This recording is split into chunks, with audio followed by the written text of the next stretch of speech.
National pharmacare is being sold to Canadians under false pretenses. When Canadians are surveyed, from 10 to 25% of people say that they cannot afford to take their medications.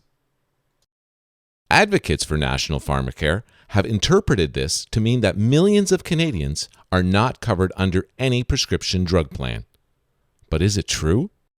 Every jurisdiction in Canada has publicly funded safety net programs that cover high drug costs for people who don't have a private drug plan and who are not eligible for regular benefits under a public drug plan.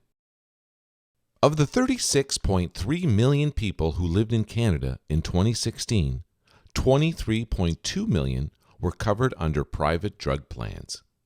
The remaining 13.1 million people had regular public drug benefits or were otherwise eligible for safety net coverage under public drug plans. Of those who were covered under a public drug plan, about 9 million people were eligible for full public drug benefits based on their age, income, disease, or Aboriginal status. And about 4.1 million people were eligible for public coverage based on progressive cost sharing. National pharmacare is not needed because all Canadians are already covered under existing private and public drug plans. So why do some Canadians report that they cannot afford to take their medication?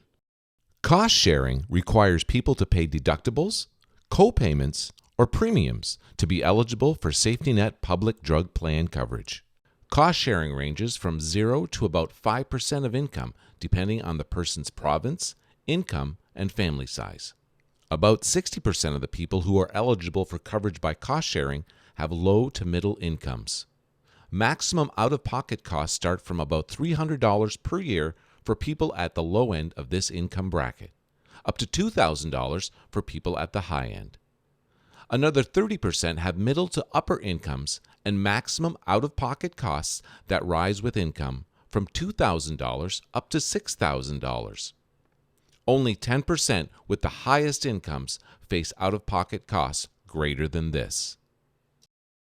Most people do not have high enough out-of-pocket drug costs to make claims against publicly funded safety net drug programs. Statistics Canada data shows that in 2016, average out-of-pocket spending on prescription drugs ranged from $390 per year for the lowest income households up to $1,224 per year for the highest income households.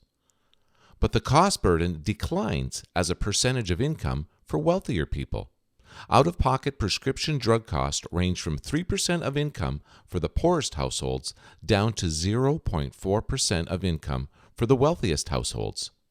On average, people at all income levels had out-of-pocket prescription drug costs that are affordable relative to discretionary expenses. For example, household expenditure on alcohol and tobacco is higher than out-of-pocket prescription drug costs at all income levels. Out-of-pocket costs from deductibles, co-payments, and premiums under existing public drug plans feel disproportionately higher for lower income people.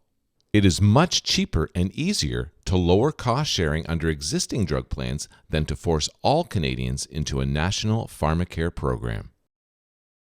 Many new drugs are not covered at all under public drug plan formularies.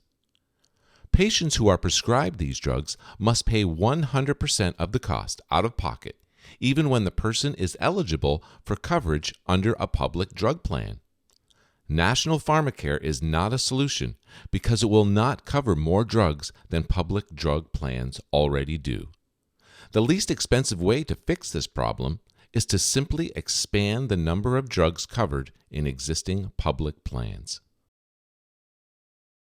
To learn more, go to CanadianHealthPolicy.com.